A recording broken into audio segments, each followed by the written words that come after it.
à tous. Je vous remercie d'être présents à notre moment et je vous invite à chanter avec nous notre chant-thème « Que j'aime la famille de Dieu ». Que j'aime la famille de Dieu, où tous les hommes ne fait plus qu'un. Ils ont souffert ouvrant les yeux.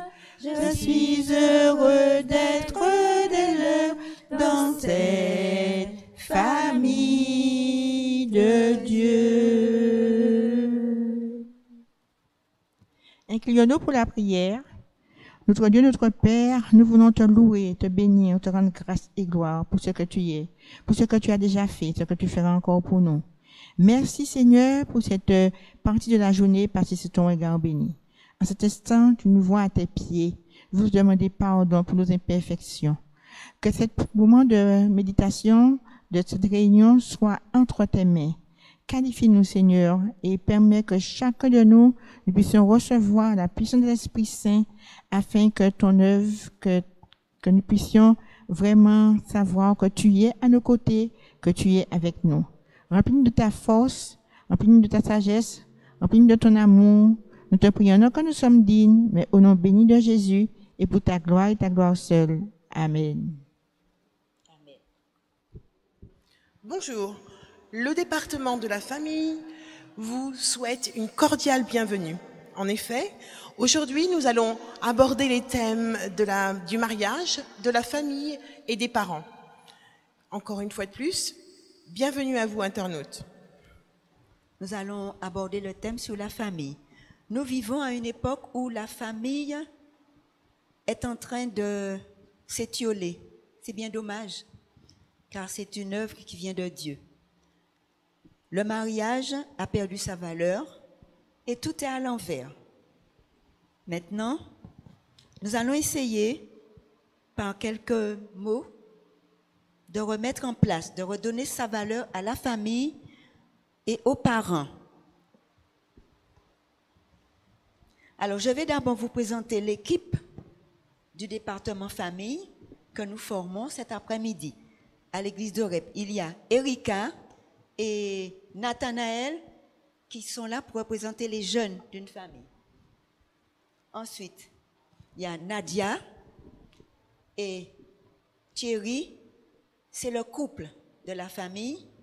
Ensuite, il y a Marie-Danielle, c'est elle notre pasteur, c'est l'ancien de l'équipe. Il y a Denise et moi ainsi que Suzanne, nous représentons les grands-mères. Suzanne, c'est elle qui s'occupe surtout de la prière. Voilà. Eh bien, voilà. Maintenant que j'ai fait les présentations, nous allons commencer. Maintenant, nous avons chanté que j'aime la famille de Dieu. En effet, nous formons la famille de Dieu. Vous savez que la famille, chaque famille, dans son coin, est une petite église. Donc, toutes les familles réunies forment la grande famille de Dieu. C'est pour cela que nous avons pour thème le chant « Que j'aime la famille de Dieu ». Pour former la famille, il faut papa, maman et les enfants. Eh bien, écoutons quelques mots sur l'origine de la fête des mères. Et oui, comme vous le savez tous, la fête des mères, c'est une fête annuelle célébrée en l'honneur des mamans et les enfants ont l'occasion de présenter, de leur offrir un présent fabriqué de leurs mains, soit à l'école ou à la maison en cachette, ou encore on peut lui acheter un cadeau, lui offrir un gâteau ou des fleurs. Mais attention, ce ne sont pas seulement les enfants, il y a les adultes aussi, parce que les adultes qui ont encore leur maman. Alors, c'est pour cette raison que les adultes s'associent aussi aux enfants pour offrir un cadeau aux mamans. Maintenant, parlons de l'origine de la fête des mères. Aux États-Unis, en 1908, aux États-Unis, on l'appelait la fête des mères le Mother's Day. Alors, pour ceux qui ne connaissent pas l'anglais, si on traduit mot à mot, c'est le jour des mamans ou la fête des mères. En souvenir de la mère de l'institutrice Anne Jarvis. Et toujours aux États-Unis, ça a été proclamé la fête des mères. Le 25 mai 1941, le maréchal Pétain annonce officiellement la fête des mères. Il institue définitivement cette journée nationale des fêtes des mères et après la Seconde Guerre mondiale, la fête des mères a pris de l'ampleur.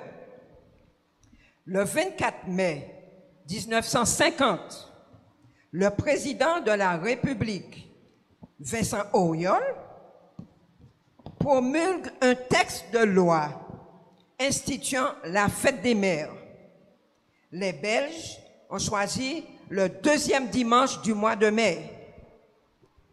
En Auvergne, ils ont choisi le 15 août, qui est le jour de Marie, entre parenthèses, quand il s'agit des catholiques, la religion catholique.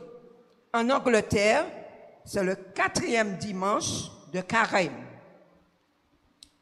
En 1914, c'est le Royaume-Uni. L'Allemagne a choisi l'Allemagne en 1923. Et le 10 juin 1906, dans un petit village de l'Isère, en France. Il revenait au général de Gaulle, Charles de Gaulle, de fixer officiellement le dernier dimanche de mai, consacré à la mère. Cependant, si cette date coïncidait avec la Pentecôte, on pouvait rapporter cette fête au premier dimanche du mois de juin. La fête a lieu le premier dimanche du mois de juin, comme j'ai dit, en vue de respecter l'affinité existante entre l'Église catholique et les gouverneurs. Mais qui a décidé vraiment de créer la fête des mères? La fête des mères a été créée par Madame Figaro. Elle a inscrit dans notre calendrier le dernier dimanche du mois de mai. Et la fête des mères varie quand même d'un pays à l'autre. Et voilà en gros l'origine de la fête des mères.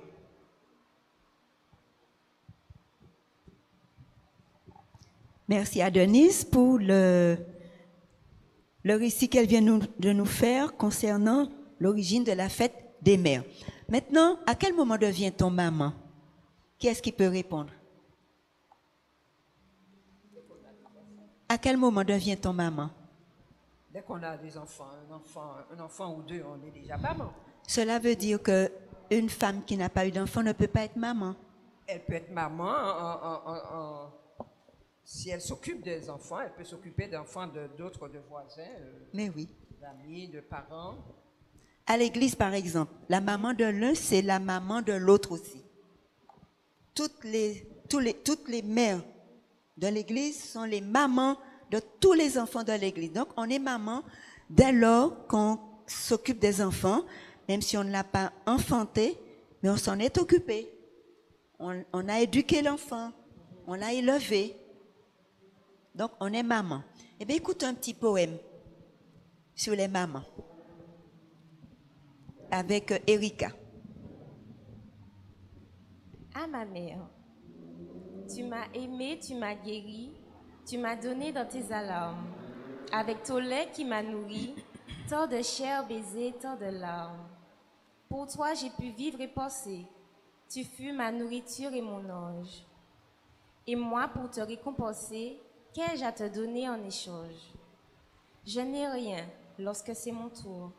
Je n'ai rien, cœur brûlé de flamme. Que ma tendresse et mon amour, je n'ai rien que toute mon âme. Merci à Erika. Donc, vous devez trouver bizarre que nous parlons de la fête des mères aujourd'hui alors que cette date est passée déjà. Mais c'est le moment que nous avons pu avoir pour le faire et nous n'avons pas voulu laisser passer cette circonstance sans honorer les mamans, même si la date est déjà passée. Maintenant, il n'y a pas que la mère au foyer, il y a aussi le père. Alors, Marie-Danielle, parle-nous un peu du père. L'origine de la fête des mères nous a été rappelée et nous avons compris aussi que les pères ont eux aussi envie d'avoir leur journée à eux parce que c'est l'ensemble, père et mère, qui commence à créer, à fonder la famille. L'origine moderne de la fête des mères, de la fête des pères, remonte au XXe siècle. C'est l'histoire de la famille Smart Dodd et aux États-Unis aussi. C'est le dévouement d'une jeune fille, Sonara, qui va influencer tous les États-Unis pour l'inauguration de cette fête, pour que cette fête devienne une fête nationale. C'est une enfant qui a vu sa mère décéder lorsqu'elle a mis au monde son dernier enfant et elle a vu comment son père s'était occupé de toute la famille. Et un jour qu'elle passait devant une église, c'était la fête des mères, on honorait les mamans, elle s'est dit, il faudrait aussi honorer les pères parce que son père, lui, il avait maintenu sa famille coûte que coûte et il avait permis à cette famille de grandir et d'être heureux même quand la maman n'était pas là. Donc, au fur et à mesure, cela s'est passé au début du siècle, au début du XXe siècle, et c'est le président Richard Nixon, en 1972, qui va faire de ce moment une fête nationale. Ça, c'est pour les États-Unis. Mais comme nous l'avons déjà vu, ce mot, la fête des pères, la fête a aussi, dans différents pays, a des dates différentes aussi. En France, la date est une date assez importante aussi, mais bizarrement, ça peut prêter à sourire. On fête la fête des papas le 3e dimanche du mois de juin. Et c'est généralement comme cela. Comment cela arrive? Alors, on peut se demander, c'est en 1950 que cette fête apparaît pour la première fois en France. C'est un certain Marcel Question, directeur de l'entreprise de briquets Flaminaire. Eh bien, lorsqu'il veut vendre davantage de briquets, il a décidé, avec un slogan, « Nos papas nous l'ont dit, pour la fête des pères, ils désirent tous un briquet Flaminaire. » Et à ce moment-là, chaque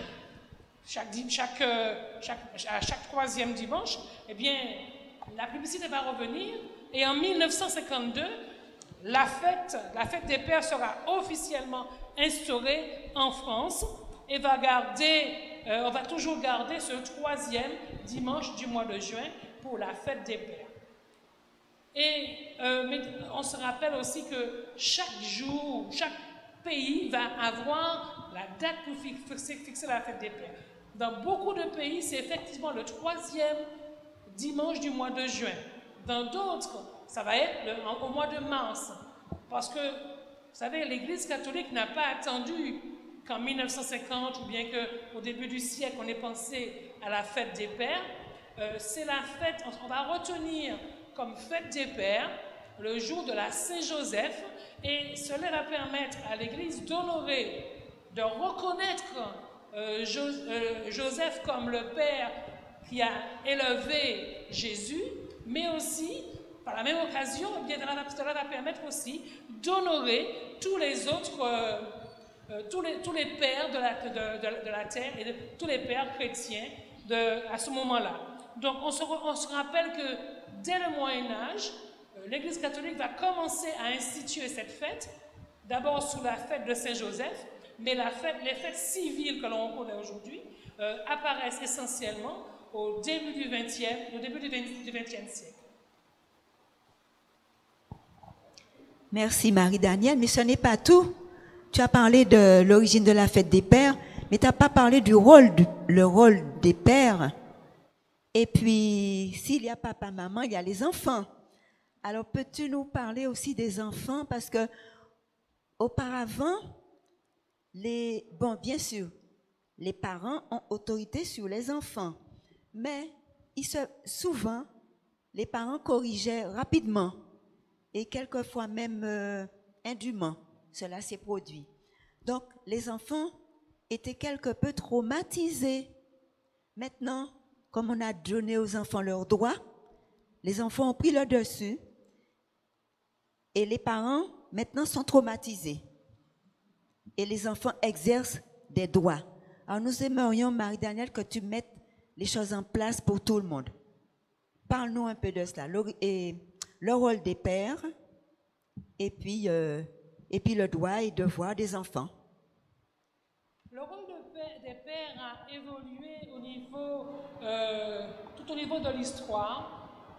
Si le jeune enfant, depuis l'Antiquité, c'est essentiellement la mère qui s'occupe des enfants, filles et garçons, arrive un moment où le père prend le relais, surtout pour les garçons, et la mère va rester toujours à éduquer la fille jusqu'au moment où cette fille va se marier et aussi être reconnue dans la nouvelle famille dans laquelle elle va entrer. Effectivement, aujourd'hui, l'éducation d'il y a du début du XXe siècle et l'éducation d'aujourd'hui, il y a beaucoup d'eau qui ont coulé sur le pont et en même temps aussi, ce sont des grands changements de mentalité qui vont s'opérer à ce moment-là. Ces changements qui vont accorder des droits aux enfants et aussi des devoirs. Mais au fur et à mesure, ce qui va primer, c'est ce droit aux enfants et surtout à partir de la fin du XXe siècle. Alors, quels sont ces droits des enfants? Les enfants, eh bien, ils ont droit, l'enfant a droit d'avoir un nom et une nationalité. Ce sont des droits qui ont été prononcés par l'UNICEF. Droit à la non-discrimination, droit à la santé, droit à l'éducation, droit au loisir, au jeu, droit au repos, droit à la participation, droit à une sphère privée, droit d'être protégé contre la maltraitance, droit de vivre avec sa famille ou les personnes qui s'occupent le mieux de lui, droit à des soins spécifiques en cas d'handicap. Voici ces différents droits que chaque enfant, dès qu'il naît, devrait avoir. Mais on oublie aussi que chaque droit a son pendant en devoir. Droit d'avoir un nom et une nationalité. Alors, si l'enfant a droit à un nom, dès qu'il naît, il a un nom, et nos grands-parents aimaient à dire, tu as trouvé ton nom qui t'attendait sur un petit banc, eh bien, le droit d'avoir un nom, aussi le devoir que vous avez, si vous avez le droit d'avoir un nom, c'est de faire honneur au nom que vous portez, honneur à la famille que vous avez, droit à une nationalité, aussi lorsque vous faites partie de la nation, comprendre que le fait de faire partie de la nation vous accorde aussi, c'est un droit, mais vous accorde aussi des devoirs. Droit à la non-discrimination, qu'il soit petit, grand, peu importe, il a le droit à cette discrimination, il est à l'abri, elle a le droit à la non-discrimination. Dans la fratrie, c'est très important, parce que des fois, on a l'impression que dans la fratrie, il y a des parents peut-être qui préfèrent l'aîné ou bien qui préfèrent le dernier, et cela peut parfois créer des frictions dans la famille. Donc, c'est aux parents dans la famille de veiller à cela afin que chaque enfant dans la famille se sente accepté, se sente aimé. droit à la santé. Chaque enfant, lorsqu'il naît, il a droit à la santé. Et si par contre, le parent n'a pas toujours le droit, n'a pas toujours la possibilité, l'État peut aussi aider à cela. Droit à l'éducation, on a l'impression que c'est un droit que tout le monde a, c'est vrai. Les enfants ont droit à cette éducation, mais de l'autre côté, s'ils ont droit à l'éducation, ils ont le devoir de recevoir cette éducation, d'apprendre correctement, de faire honneur à l'éducation qu'ils reçoivent, celle des parents, celle des institutions scolaires, celle de l'Église. Leur devoir est d'obéir et le devoir aussi, c'est de transformer cette éducation pour leur plein développement. Droit à la participation. Oui, ça c'est important dans chaque famille.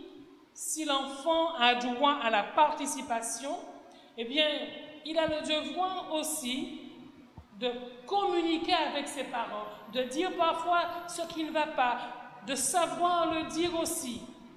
Comme j'aime à dire, on peut tout dire, mais c'est dans la façon de le dire ce qui est important. Droit à sa sphère privée. Ça, c'est important. Et les enfants tiennent à cela. Quand l'enfant reçoit une petite lettre, c'est sa lettre à lui. Le parent n'a pas ouvert son courrier.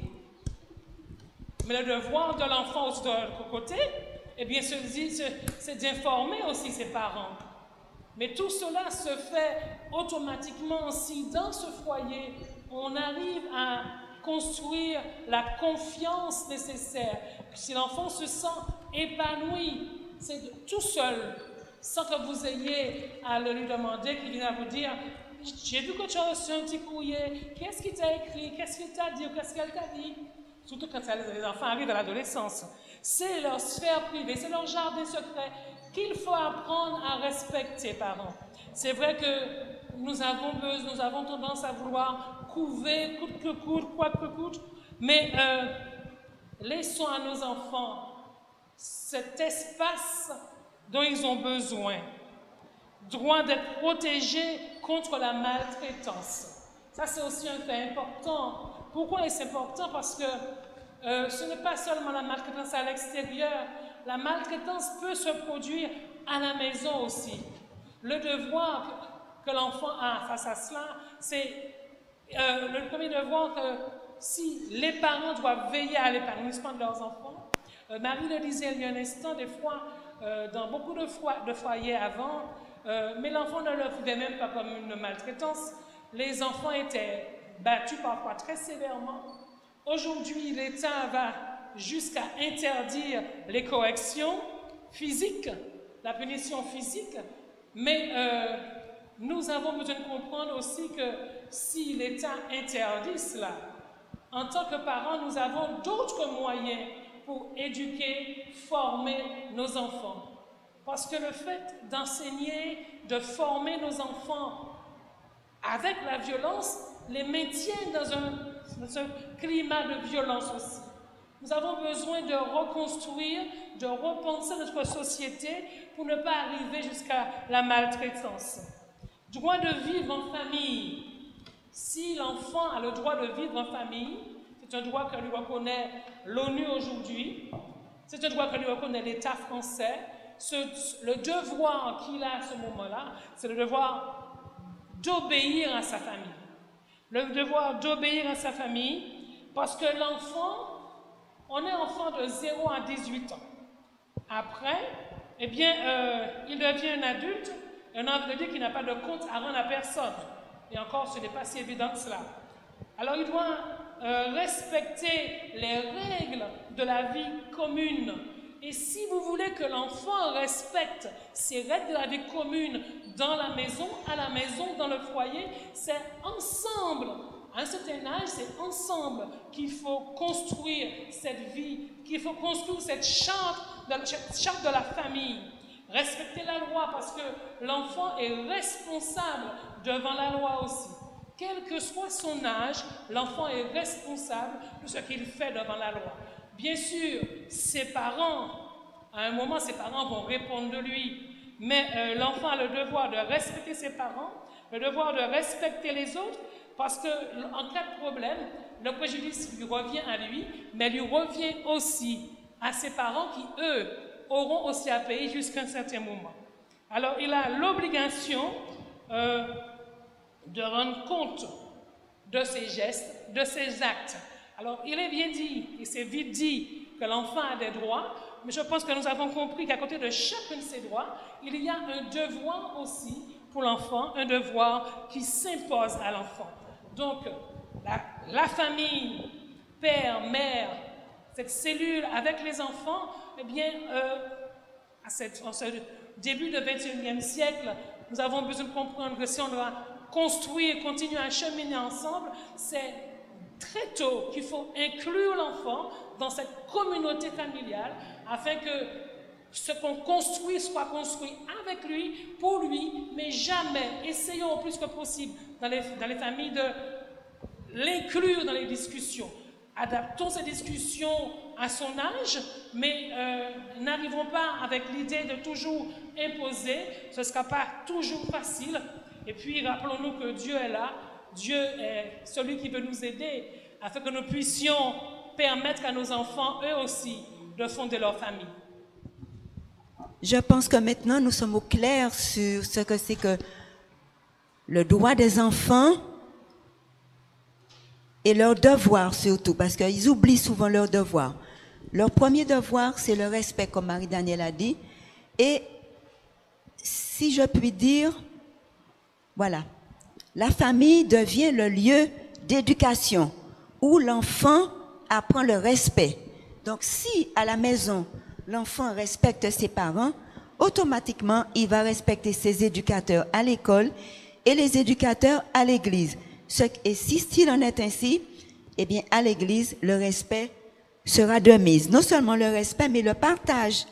On apprend aussi le partage, on apprend à vivre, les parents et les enfants. À ce moment-là, il n'y a pas de place pour l'égoïsme. Et puis, les enfants sont là aussi pour aider les parents au sein de la famille. Non pas aider dans le ménage, mais aider dans la réflexion, dans la manière de vivre. Donc les parents, en voyant les enfants, ils savent tout de suite comment se comporter. De même que le parent respecte les enfants respectent aussi les parents. Et si cela se passe ainsi, tout ira bien dans la société, puisque la famille est la base de la société. Eh bien, de même que les mamans ont eu droit à un poème, les papas aussi. Alors, écoutons Nathanaël dans un poème qu'il va présenter pour les papas. Donc, chaque papa sera à l'écoute. À mon père. Du plus loin que je me souvienne, tu as toujours été près de moi. Ta patience et ta sagesse m'ont guidé. Tu m'as soutenu et tu m'as regardé grandir. Je comprends seulement maintenant combien cela a été dur pour toi de me regarder faire mes propres erreurs sans pour autant te détourner de moi. Tu étais sûr que je prendrais les bonnes décisions et je prendrais finalement le bon chemin. Merci de ta confiance jamais démentie. Je t'aime plus qu'aucune parole ne peut le dire et je veux que tu saches combien je ressens de la fierté de t'appeler mon père. Maintenant, écoutons un chant spécial.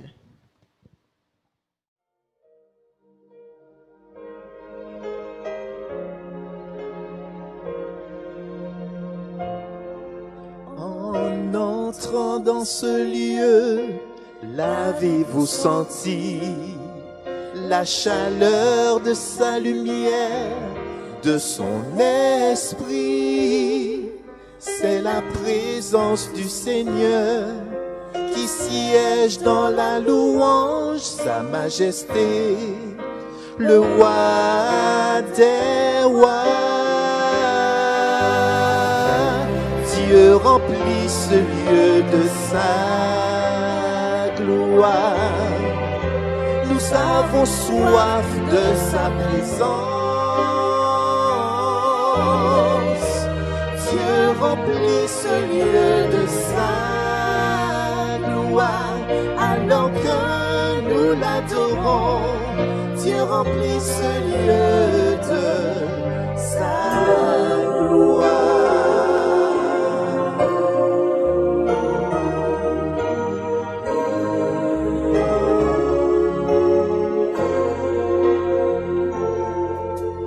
Prosternons-nous d'un cœur pur, car ce lieu où nous sommes est saint.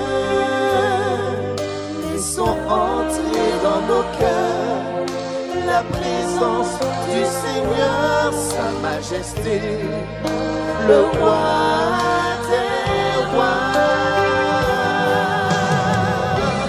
Dieu remplit ce lieu de sa gloire.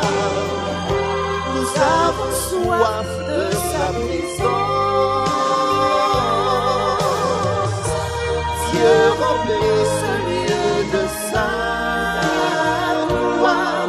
Alors que nous l'adorons, Dieu remplit ce lieu de sa gloire. Seigneur, nous t'offrons nos cœurs, car tu nous donnes le bonheur et ta gloire change nos vies. Viens remplir ce lieu de ta gloire. Nous avons soif de ta présence.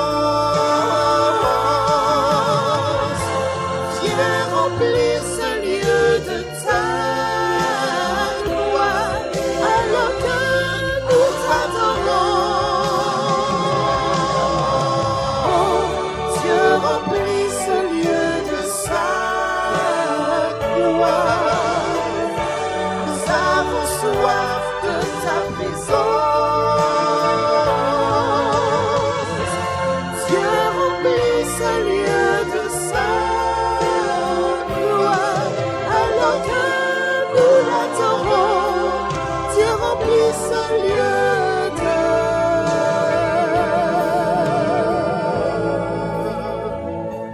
sa gloire.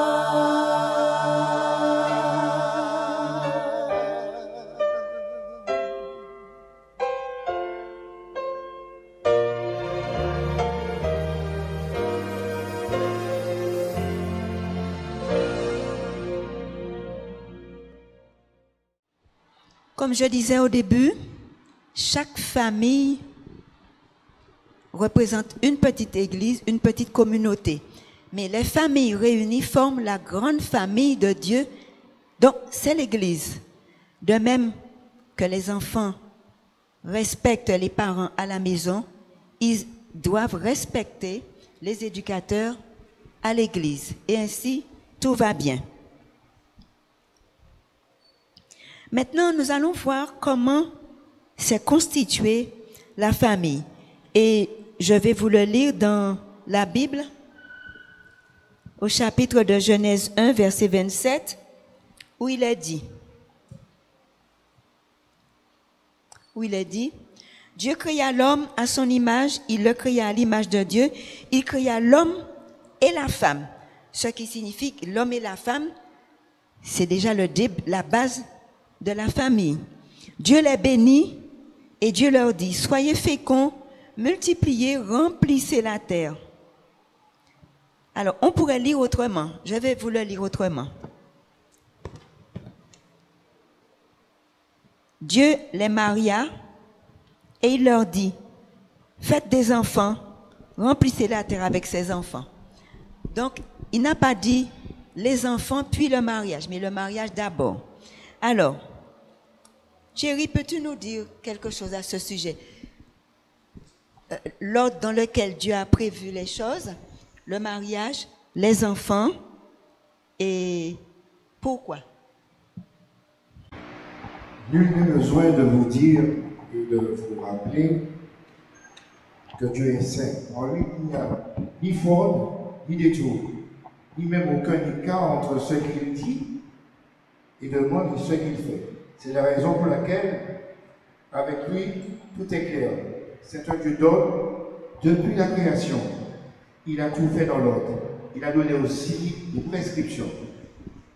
Quant à la gestion des biens qu'il nous a confiés, entre ce qu'il nous demande et ce qu'il a réalisé et qu'il réalise, il n'y a pas une ombre d'erreur.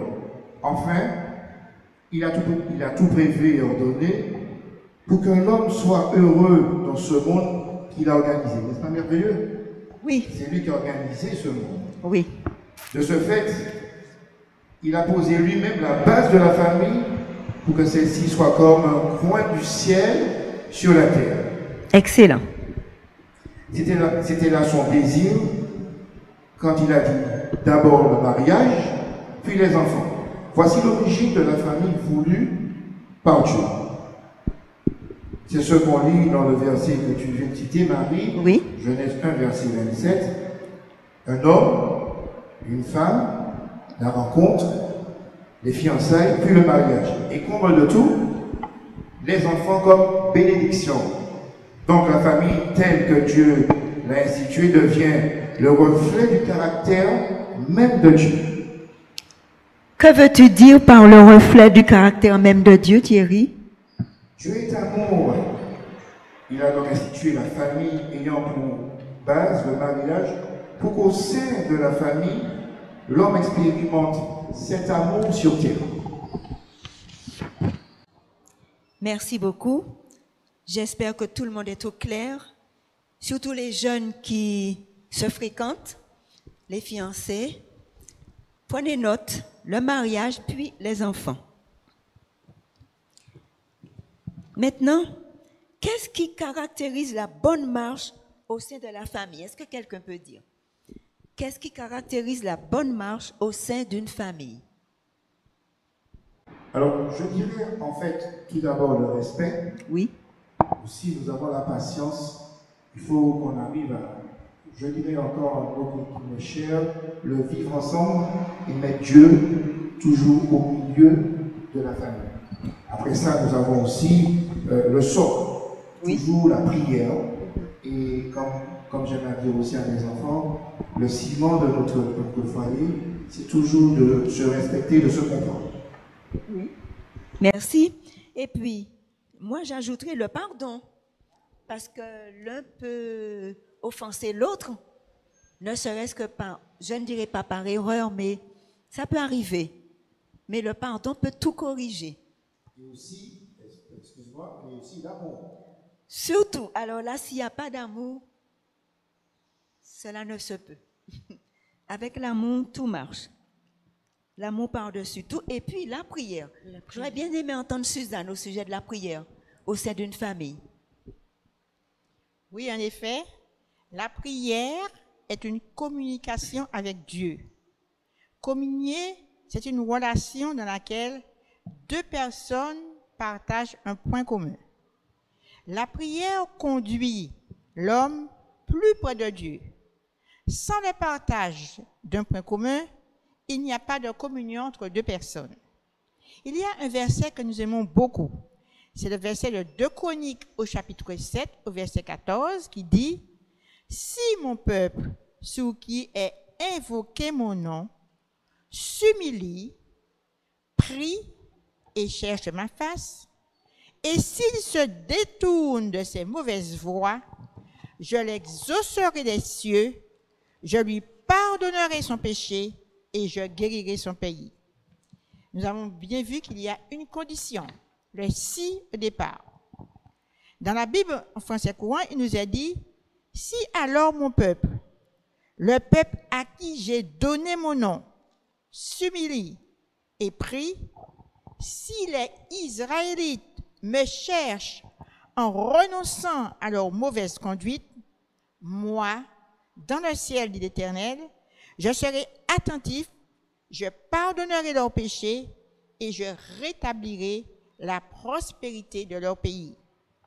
Au verset 15, il est ajouté, « Mes yeux seront ouverts désormais et mes oreilles seront attentifs à la prière faite en ce lieu. » Et la Bible en français courant dit, « Dès maintenant, j'ouvre mes yeux, je serai attentif à toute prière qu'on m'adresse dans ce temple. » Alors, une question que je pose, en ce lieu ou dans ce temple, où situer ces lieux?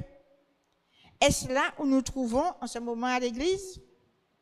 Je dirais que l'église est le reflet de chaque foyer. C'est là que l'enfant, dès le ventre de sa mère, je dis bien dans le ventre de sa mère, est éduqué. Je m'explique en vous relatant une toute petite histoire. Une femme, alors qu'elle attendait son bébé, jouait constamment au piano et, chose étonnante, le même morceau pendant toute la grossesse. Quelques années plus tard, l'enfant a grandi et quelle ne fut pas la surprise de la mère en entendant son enfant jouer cette mélodie quelques années plus tard. Or, elle n'avait jamais joué le morceau ni après, et l'enfant n'avait jamais non plus appris ce morceau. Je laisse ceci à votre réflexion. Vous vous souvenez de ce que j'avais dit au départ, que l'enfant est éduqué dès le sein de sa mère. Quand père et mère se mettent ensemble pour chanter et prier chaque jour avec leurs enfants, ces enfants sont éduqués dans la communication et aussi dans la communion avec Dieu. Alors qu'un enfant grandit et se construit, il saura dès le plus jeune âge que la communion avec Dieu est importante. Satan ne peut résider où la famille prie, car là où est évoqué le nom de Dieu, l'ennemi tremble. Nous pouvons lire Psaume 22, versets 5 et 6, et à la maison. Notre Dieu est le même hier, aujourd'hui et éternellement.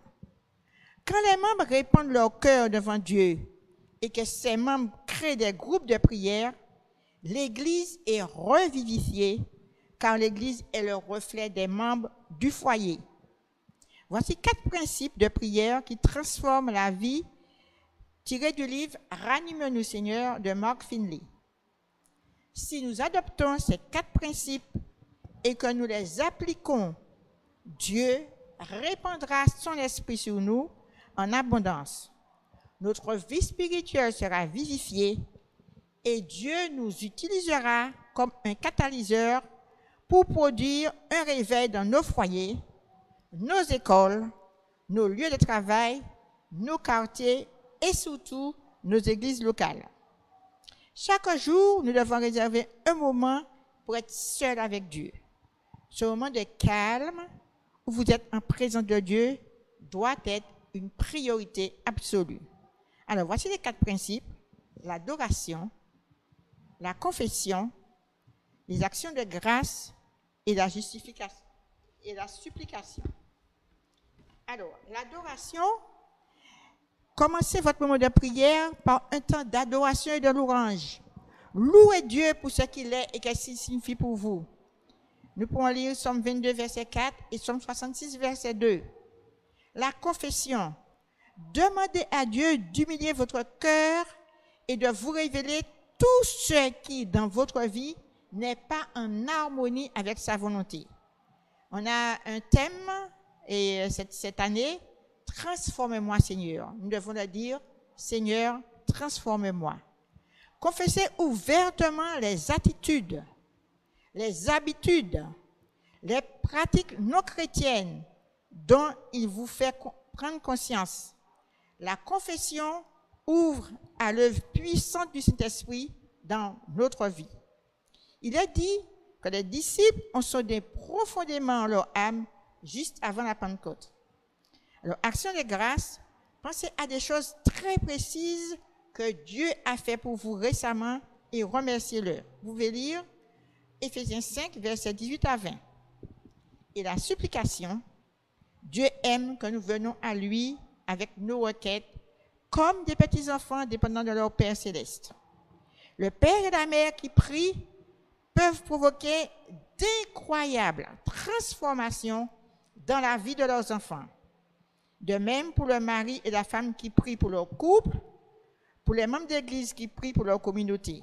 Les groupes de prière peuvent emmener des changements dans la communauté. Les étudiants peuvent changer l'atmosphère de leur école. Quand la prière prend naissance individuellement dans les cœurs, puis dans les foyers, voyez-vous jusqu'où ça peut aller?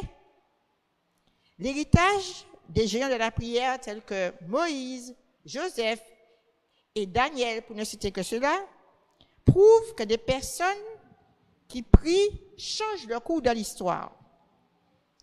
Et ceux-ci ont commencé à le faire dans la famille, avec la famille, dans le foyer où Dieu avait la première place. En conclusion, nous pouvons dire que nous découvrions ainsi la clé essentielle du réveil, aussi bien dans votre vie personnelle, votre vie au foyer, que celle de l'Église de Dieu de la fin des temps. Puisse notre Dieu nous aider à adopter cette méthode de vie consacrée de la prière dans notre famille et nous verrons sa gloire sur chacun de vous. Merci Suzanne. Alors retenons ceci, la prière, le ciment de la famille. Une famille ne peut vivre sans la prière.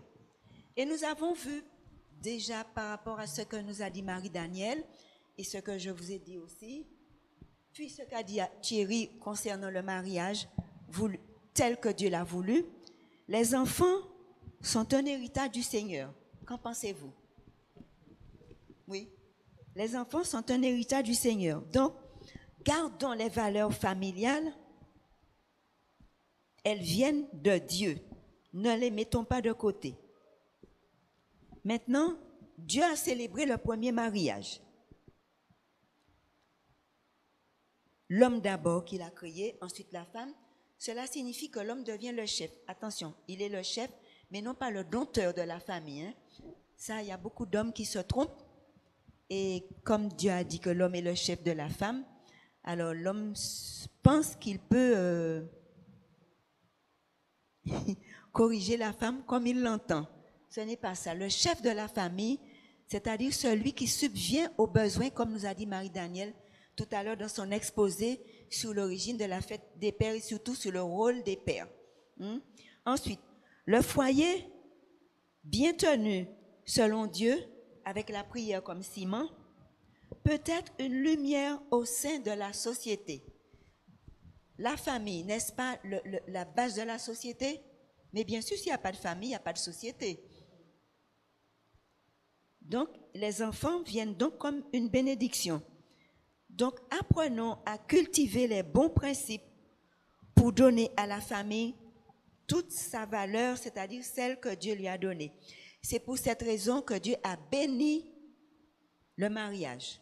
Il a béni, afin que cette bénédiction puisse franchir le seuil de la porte de la famille et aller au-delà pour que le monde entier soit béni. Bien sûr, le monde entier ne suit pas toujours les ordres de Dieu, mais le but de Dieu, c'était cela, qu'à partir d'une famille, la première qu'il a créée et fondée et bénie, que toutes les familles de la terre soient bénies. N'est-ce pas ce qu'il avait dit à Abraham, quand il a demandé à Abraham de quitter son pays? Il a dit, toutes les familles de la terre seront bénies en toi. Donc nous sommes concernés dans ces bénédictions. En bénissant le mariage, Dieu conduit le couple vers une sexualité épanouie et l'union entre le couple mène vers une union entre eux et Dieu. Est-ce qu'on a compris? L'union entre le couple mène vers une union entre le couple et Dieu.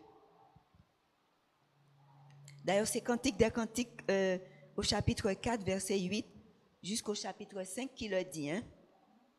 C'est aussi une manière de sauvegarder le don précieux du Créateur, c'est-à-dire, à votre avis, quel est le don précieux que le Créateur a donné pour que la famille tienne bien?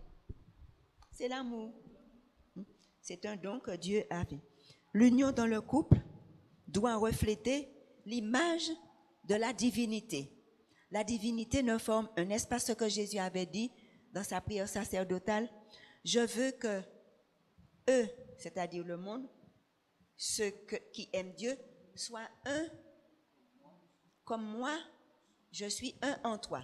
Donc, entre le couple forme un Et avec Dieu, ils n'en forment qu'un. Donc, cela signifie que l'union du couple mène au reflet de l'union de la divinité. Maintenant, lorsque Dieu dit l'homme quittera son père et sa mère et s'attachera à sa femme, et les deux formeront une seule chair. Le terme attaché a toute son importance.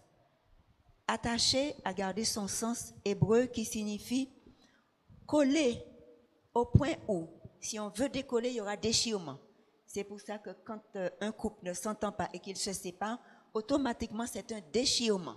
Donc je pense que lorsque Dieu a parlé, il avait déjà vu les dégâts au cas où le couple ne tiendrait pas compte de sa parole. Donc redonnons à la famille toute sa valeur, le sens que Dieu lui a donné dès le départ. Et c'est pour ça qu'il est bon qu'une famille doit être bénie. Christ, à ce moment-là, devient le centre de la famille. Dans la famille, avec la prière, chacun s'engage à vivre l'amour de Dieu.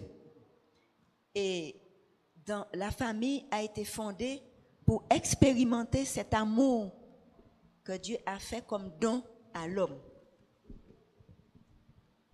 Maintenant, notre petit espace-temps touche à sa fin, mais nous n'allons pas nous séparer sans écouter une petite réflexion par Marie-Danielle, qui est notre ancien au sein du département famille.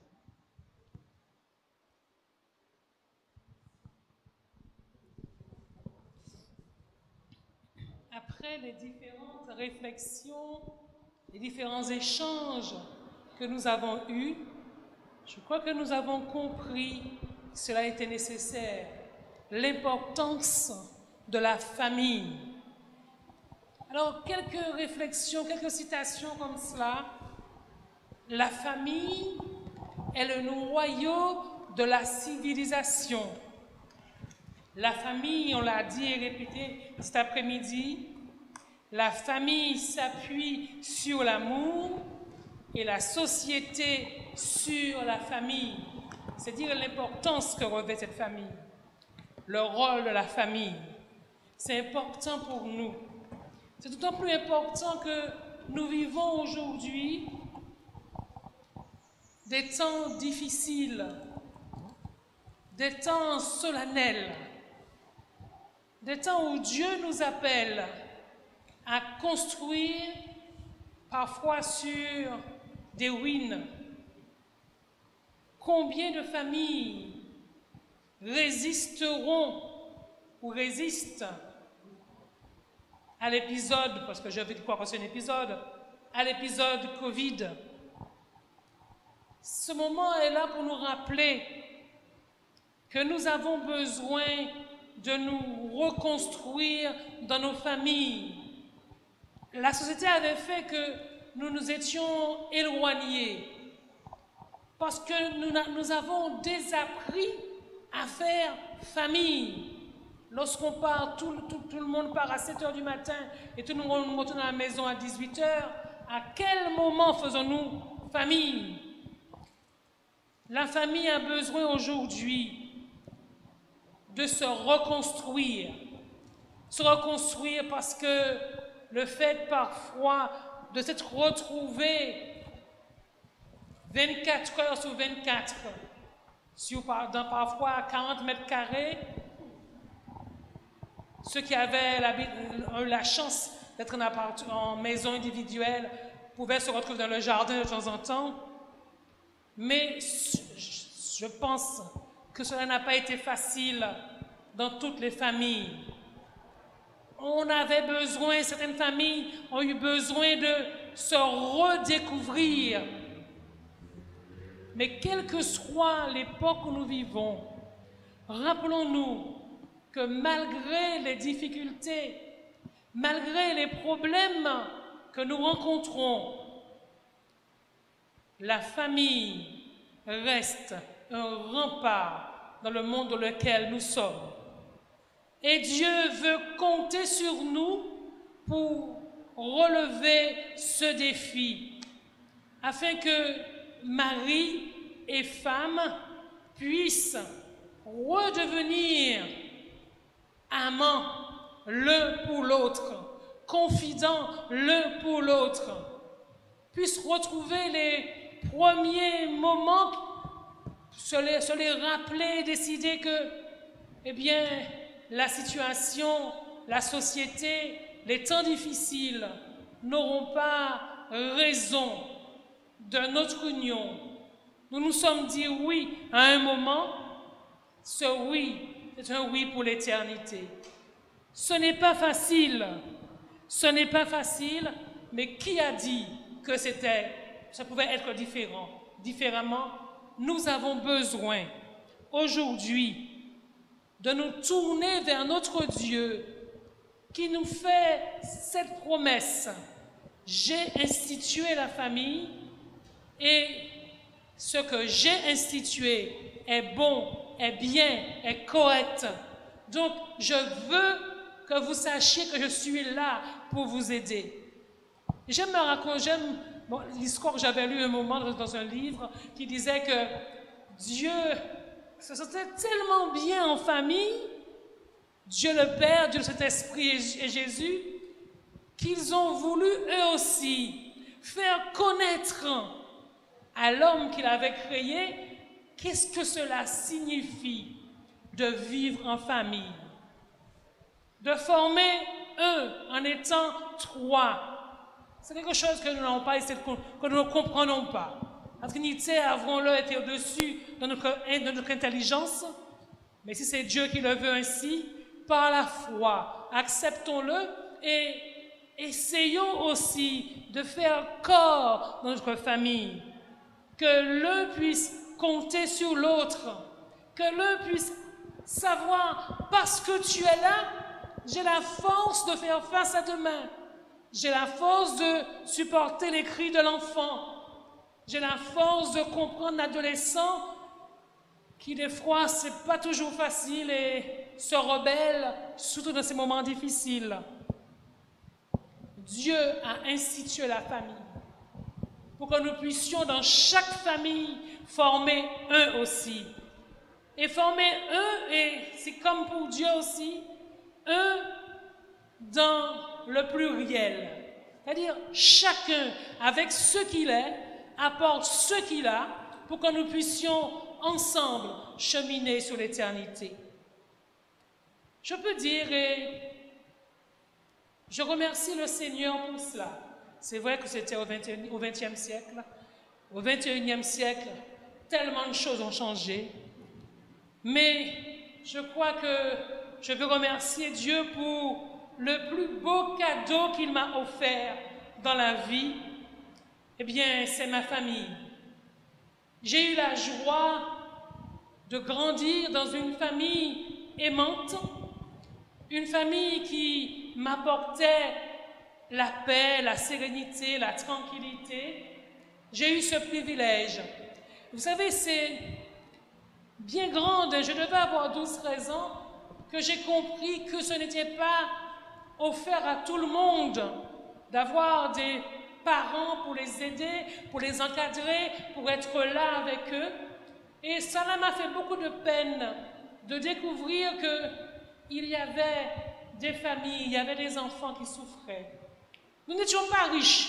Et des fois, quand papa était au chômage, eh bien, nous nous sommes appuyés sur Dieu, mais nous n'avons jamais manqué de rien, parce que Dieu veillait. Mais cette richesse financière, nous n'avions peut-être pas, nous l'avions en amour. Savoir que mon père c'était, d'ailleurs je n'étais pas la seule à l'appeler comme ça, c'est lorsqu'il arrivait quelque part, eh bien, si j'avais un problème, eh bien, je savais que je pouvais compter sur lui. Il n'avait pas besoin de parler, mais mes cousins, mes cousines, les parents de ma mère, la famille de ma mère, appelaient mon père la force tranquille. Il ne parlait pas trop fort, il parlait peu, mais quand il parlait, il était écouté. Et quand il nous parlait, nous sentions cet amour qu'il voulait nous transmettre. Et cela a donné un équilibre à ma vie, un sens à ma vie. Et quand plus tard j'ai voulu construire ma famille, je me suis dit, je veux être ce modèle-là pour mes enfants. Que mes enfants puissent sentir que je suis là pour eux, pour elles, pour ces deux jumelles que j'ai.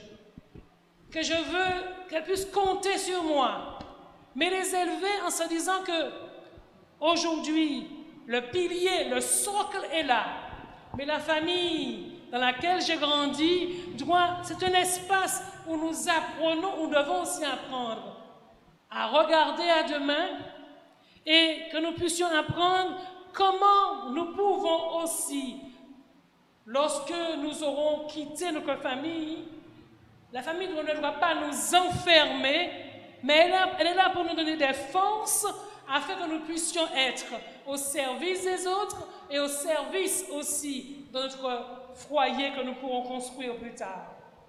Les choses, je le rappelle, surtout aujourd'hui, surtout dans les conditions dans lesquelles nous nous retrouvons, les choses ne sont pas faciles. Mais les amis, c'est dans le difficile que se trouve le chemin.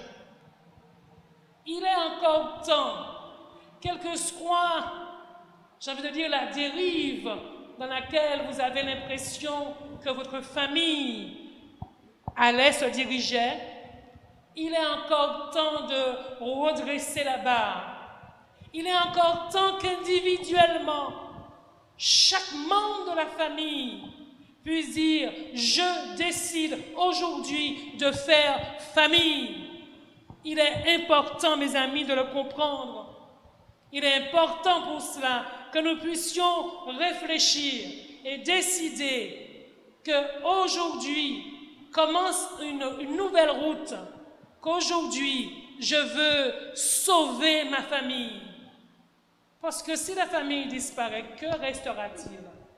Sur quoi la société pourra-t-elle s'appuyer? Nous avons besoin de le comprendre aujourd'hui et de nous atteler à cela. Oui, la famille reste un refuge contre le mal. Et nous avons besoin de le comprendre. Ne pas nous laisser décevoir, ni submerger par les difficultés, les problèmes. C'est vrai que c'est facile à dire. Quand nous avons passé 3 mois parfois à nous insulter, à nous appeler par n'importe quel petit nom d'oiseau, ou de gros mots d'oiseau aussi d'ailleurs, eh bien, faire fi de cela et construire de nouveau, c'est possible. C'est possible parce que c'est Dieu qui nous donne cette possibilité. Dieu veut nous transformer et la famille est là pour cela. La famille est là pour nous transformer, pour nous régénérer, pour nous conduire sur le chemin de l'éternité, pour nous conduire à notre terre, notre nouvelle cité que Dieu viendra bientôt restaurer. Oui, famille de Dieu, Dieu compte sur chacun d'entre nous pour que nous puissions relever le défi. Ne dites pas que c'est fini. Avec Dieu, tout est possible. Avec Dieu, nous avons déjà gagné la bataille. Oh, je sais, des choses difficiles ont été dites. Je sais que Dieu avait dit qu'il nous aurait supportés, qu'il aurait été avec nous, mais parfois certaines familles, même dans les familles, nos familles chrétiennes, ne voient qu'une seule chose, qu'une seule solution, le divorce. Mes amis, nous avons besoin de demander à Dieu d'intervenir. J'ai besoin d'entendre Dieu nous le rappeler, parce que Dieu a pour chacun d'entre nous, eh bien, des paroles de réconfort. Il nous dit dans Jérémie 29, verset 11, « Je connais les projets que j'ai formés sur vous, dit l'Éternel, projets de paix et non de malheur, afin de vous donner un avenir et de l'espérance. » Voilà le projet que Dieu a pour chaque famille.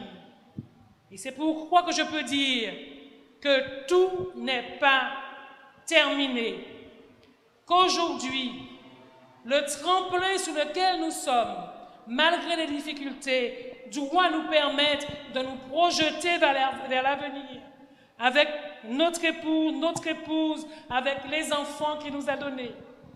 Et aujourd'hui, comptant sur la présence de Dieu, j'aimerais vous lire ces quelques lignes que j'ai trouvées dans ce livre que vous pouvez avoir de Gozen à la Canaran, Céleste en famille. C'est une compilation de plusieurs pasteurs que nous avons eu il y a peut-être quelques années. J'aimerais lire ce texte pour vous qui nous donne que l'assurance que nous avons, c'est que Dieu est avec nous. Aujourd'hui encore, Dieu veut le bonheur et la paix pour chaque membre de la famille. Il veut que chaque famille soit un refuge, une muraille qui protège ceux qui la composent. Nos familles peuvent et doivent être le dernier rempart, car notre Dieu a le pouvoir de tout changer, parce qu'il est El Shaddai, le Dieu Tout-Puissant. Genèse 17, verset 1. Elles ne peuvent, car en Jéhovah Jireh, l'Éternel pourvoira aux besoins de chaque membre de la famille. Genèse 22, verset 14. Les familles le peuvent, car en Jéhovah Nissi, l'Éternel sera la bannière sous laquelle chaque famille pourra se ranger.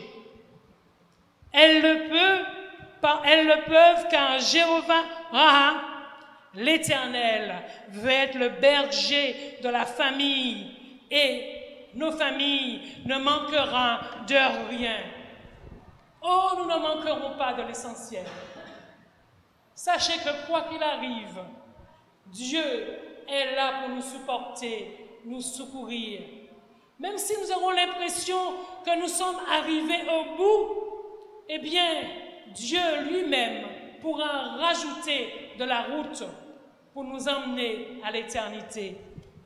Nos familles, elles le peuvent, car en Jéhovah Shalom, l'Éternel procure la paix à l'adversité, la paix face à l'adversité. Juge 6, verset 24. Nos familles le peuvent, car en Jéhovah Shammah, l'Éternel est présent au milieu des combats. Et c'est l'Éternel qui se battra pour nous. Vous savez, l'une des plus belles expériences que j'aime dans la Bible, c'est l'expérience de Josaphat. Quand il organise son armée contre l'ennemi et qu'il envoie les chantres devant, et effectivement, c'est l'Éternel qui se bat.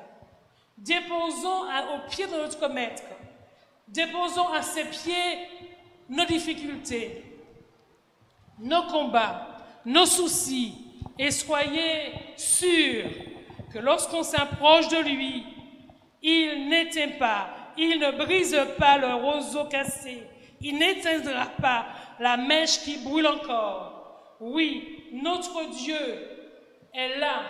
Il veut nous aider à reconstruire. Et il le veut, mes amis. La réponse, avons-nous assez de foi pour dire, Seigneur, je remets tout entre tes mains. Ce ne sera pas facile, mais j'ai la volonté d'arriver, mais avec cette volonté, avec ta puissance, avec ton soutien, nous allons bâtir notre famille et bâtir notre famille pour l'éternité, parce que c'est toi qui nous en donnes la force. Merci à Marie-Danielle. Mais je voudrais que vous reteniez ceci avant de nous séparer. Lorsqu'on célèbre un mariage, on a tendance à dire au moment de prononcer les vœux pour le meilleur et pour le pire. Vous savez que la personne qui a écrit cela s'est trompée. La personne a voulu dire pour le meilleur et pour la vie. Retenez cela, surtout les jeunes qui un jour vont se marier. C'est pour le meilleur et pour la vie et non pour le meilleur et pour le pire. Effacez ce mot. C'est pour le meilleur et pour la vie. Maintenant, je vais demander à Marie-Danielle de prononcer une prière de bénédiction sur toutes les familles de l'Église et puis de prolonger sa prière sur les familles de la terre. Nous allons nous mettre debout pour cela. Seigneur, nous voici tels que nous sommes. C'est-à-dire pas avec grand-chose. Ce petit vase avec un tout petit peu d'huile. Mais nous venons vers toi. Nous n'avons pas les mains vides, car nous avons un petit quelque chose sur lequel tu peux nous aider à construire et à reconstruire. Nous voulons, Éternel, notre Dieu, te prier pour chaque membre de notre famille, chaque famille de ton Église, ici en Martinique, chaque famille dans le monde entier, chaque famille qui se réclame de toi. Bon Père, tu les vois, tu les connais. Nous voulons te présenter spécialement, particulièrement, surtout, ces foyers en difficulté. Ces foyers qui, en ces jours, ont des décisions importantes à prendre pour construire ou déconstruire. Plaise à Dieu, plaise à toi, notre Père, qui te laisse intervenir puissamment dans leur famille, afin que tout soit fait pour ta gloire et ta gloire seule. Oui, Éternel, notre Dieu, nous te présentons nos familles, nous te présentons nos enfants où qu'ils se trouvent, nous te présentons nos enfants avec leurs projets de mariage pour certains, te demandant aussi qu'ils puissent, eux aussi, construire sur le roc solide qui est Jésus-Christ. Nous te présentons les jeunes de ton Église, afin qu'ils puissent aussi être à l'abri de toutes les tentations, que tu puisses les porter dans tes bras d'amour, afin qu'ils puissent se sentir, qu'ils puissent se sentir tout près de toi. Notre Père, notre Dieu, nous voulons aussi te prier pour chaque famille de la terre, que tu connais, que tu vois. La société est formée de familles. Et si dans les familles, les choses vont bien, dans la société, les choses aussi peuvent s'améliorer. Notre Père, notre Dieu, nous savons que tu nous appelles à nager à contre-courant. Et nous savons aussi que c'est dans ces temps difficiles, les choses vont de pire en pire. Mais nous savons que si nous nous confions en toi, si nous comptons sur toi, Éternel, notre Dieu, tu vas nous aider. Tu veux nous aider. Augmente notre foi afin que nous puissions nous cacher en toi, que nous puissions te laisser diriger chaque membre de notre famille, afin que nous puissions te laisser nous diriger. Veux rester avec les institutions chrétiennes que tu as placées, avec les pasteurs de la fédération jusqu'à la conférence générale, parce que ces temps sont difficiles. Veux les soutenir dans la mission, afin qu'ils puissent être ces canaux par lesquels tu puisses nous transmettre ton message. Reste avec chacun d'entre nous. Notre Père, notre Dieu, nous voulons compter sur toi. Parce que à qui irions-nous? Tu as les paroles de la vie éternelle. Bon Maître, tiens-nous cachés en Jésus-Christ. Nous ne sommes pas dignes, mais apprends-nous à vivre pour toi, avec toi. Apprends-nous à vivre par ta gloire, pour ta gloire, avec Jésus-Christ, car c'est en son nom que nous te prions. Amen.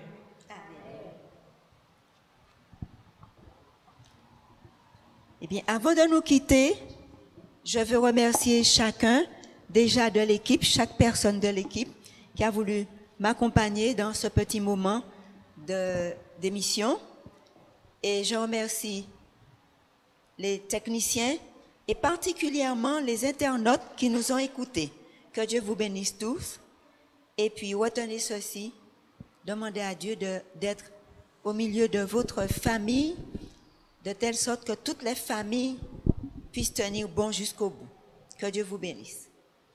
Avant de nous quitter, nous allons entonner le chant au numéro 432 de notre recueil « Hymne et louange ».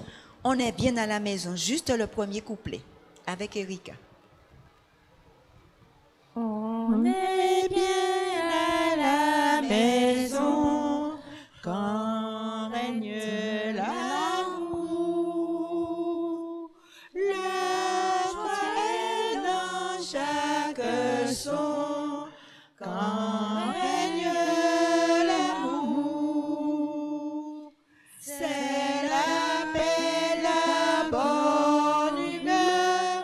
le véritable bonheur. Le temps passe avec douceur quand règne l'amour au foyer. Chaque jour, le temps passe avec douceur quand règne l'amour. Merci et à une prochaine fois.